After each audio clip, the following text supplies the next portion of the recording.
As twilight draped the sky in molten hues of amber and gold, Sharon Matthews moved methodically through her cherished estate, a refined boutique rental where every corner whispered of years spent nurturing a dream. The pool, a glistening mirror reflecting the fading light, awaited its nightly ritual. For nearly a decade, Sharon had poured sweat and soul into every detail, testing chlorine levels, reordering the pristine lounge chairs, and securing the gates with care.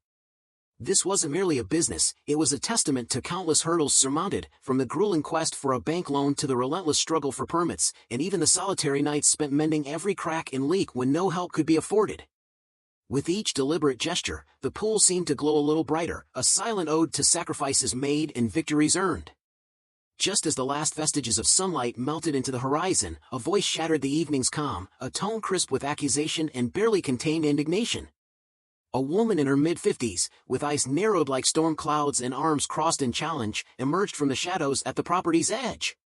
"Excuse me," she demanded, her voice carrying an unsettling mix of authority and suspicion, "what exactly do you think you're doing?"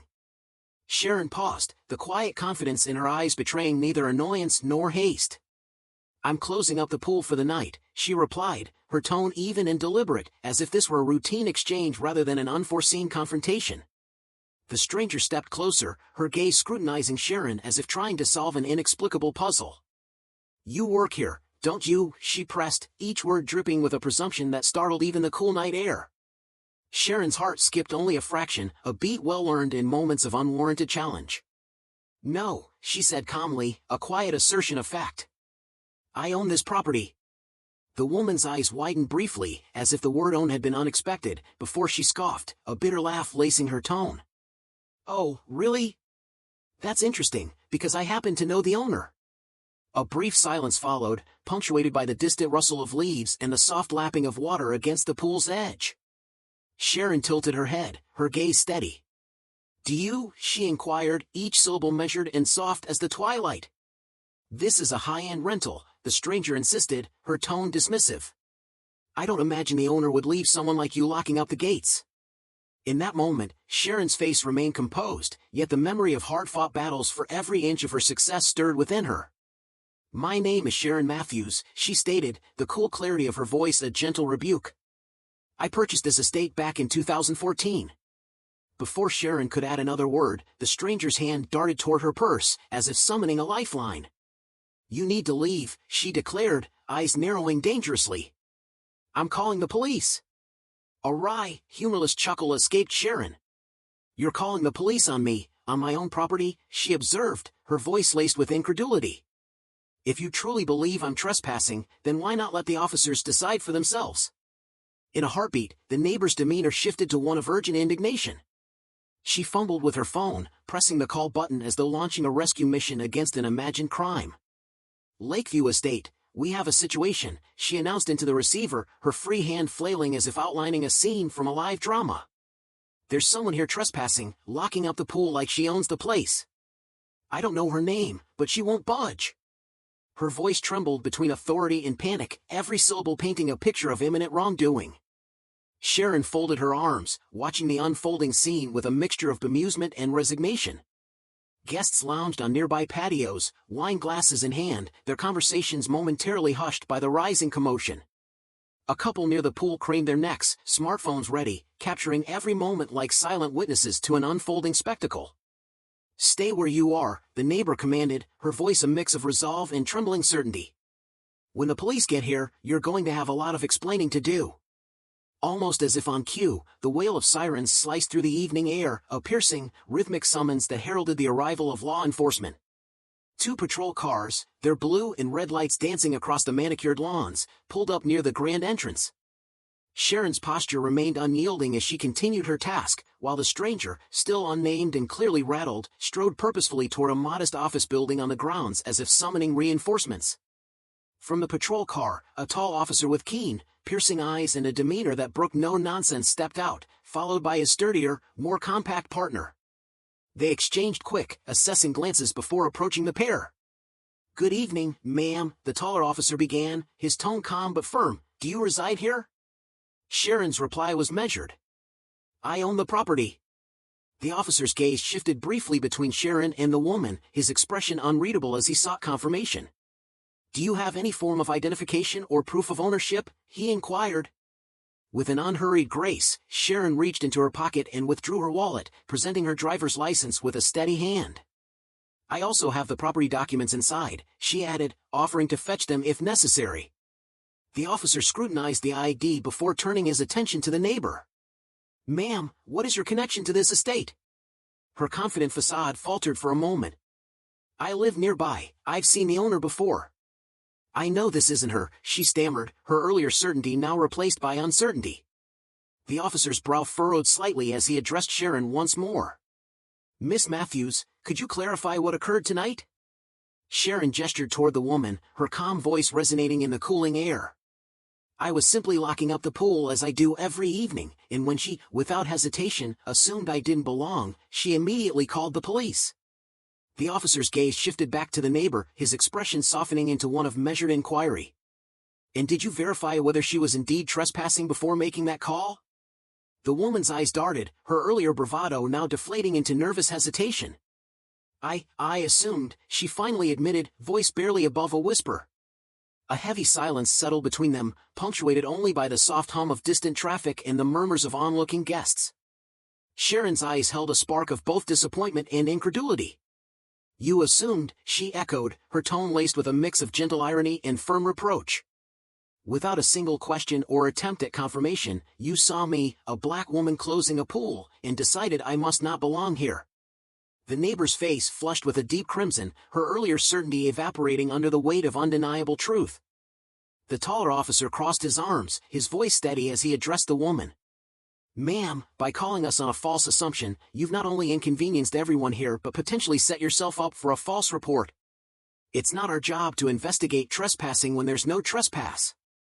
His words hung in the air, each syllable a quiet rebuke of baseless authority. The neighbor's shoulders slumped as the realization of her mistake began to sink in, a crushing sense of embarrassment that rendered her momentarily speechless. I didn't mean to cause any trouble," she mumbled, her voice barely audible now. "I just thought I was protecting the neighborhood." Sharon's lips curled into a humorless smile, her eyes sharp with the clarity of one who has weathered too many such storms. "Protecting the neighborhood, or simply confirming your assumptions," she countered gently, the underlying irony unmistakable. "Next time, perhaps you should think twice before pressing that phone button." As the officers exchanged a final nod with Sharon, signaling that the matter was resolved, the neighbor stood rooted to the spot, her earlier air of self-assured authority replaced by a defeated silence.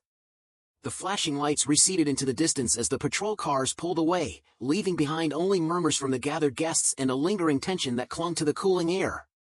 "We're done here," the lead officer declared, his tone final, "unless you wish to file a complaint." Sharon's eyes met the neighbor's one last time, a silent message that spoke of dignity reclaimed and assumptions dismantled. Later that night, as the estate settled back into its familiar rhythm, Sharon stood alone in the doorway of her home. The evening's events replayed in her mind like a bittersweet refrain, anger, disappointment, and a tinge of melancholy mingled with a steadfast resolve.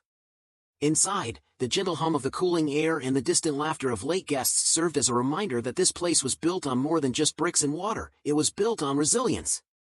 The night's encounter had been an unwelcome intrusion, but it had also affirmed a simple truth: no one, not even an overzealous neighbor, could diminish the legacy of hard work and sacrifice. Before retreating indoors, Sharon turned her head back toward the estate, her voice carrying clearly in the quiet night. "Next time," she called out softly, "think before you pick up the phone."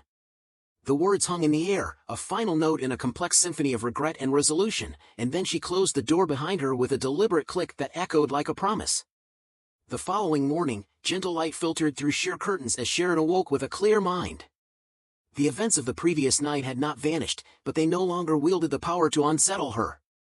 As she made her way into the kitchen, the estate was already alive with quiet activity, guests sipping coffee on sunlit balconies and strolling through vibrant gardens that bore silent witness to Sharon's indefatigable spirit. It was in these moments of serene routine that she found the strength to reaffirm her identity and the value of her creation. Her phone buzzed insistently on the counter, and as she picked it up, a message from her assistant Lena brought a wry smile to her face. "Everything okay?" the text read, followed by a note about guests discussing the police incident. Sharon's fingers danced over the keyboard in a brief reply, "Just a little neighborhood drama, nothing I can't handle. See you tomorrow." and maybe we should add an owner's note to the welcome packet." She sent the message with a quiet chuckle, glancing out the window at the pool, its surface now a calm, reflective mirror under the early light. Moments later, a new alert appeared, a link to a video that captured the entire confrontation. The shaky footage, yet unmistakably clear, showed the neighbors' unyielding stance and the cascade of events that had unfolded under the watchful eyes of luxury renters. The caption beneath read something to the effect of, "You can't make this up," and it was already drawing thousands of comments, some angry, others supportive, and still others dismissive of the blatant assumptions laid bare that night. Sharon sighed deeply as she set the phone down, the familiar cycle of media attention and public debate beginning to stir. There was a certain inevitability in it all, years of being judged by appearances, of having every action scrutinized and every misstep amplified. Yet, as she sipped her morning coffee, she felt a quiet clarity settle over her. It wasn't just about one misguided call or one neighbor's prejudice, it was about the everyday choices we make, the biases we allow to go unchecked, and the consequences that ripple outward from even a single moment of assumption. Before long, Lena called, her voice bubbling with excitement. "You're about to be everywhere, Sharon," she announced, barely containing her glee. "A local news outlet wants an interview, they saw the video." Sharon pinched the bridge of her nose, the weight of the moment mingling with a wry smile. "Of course they do," she murmured. "Are you going to do it?"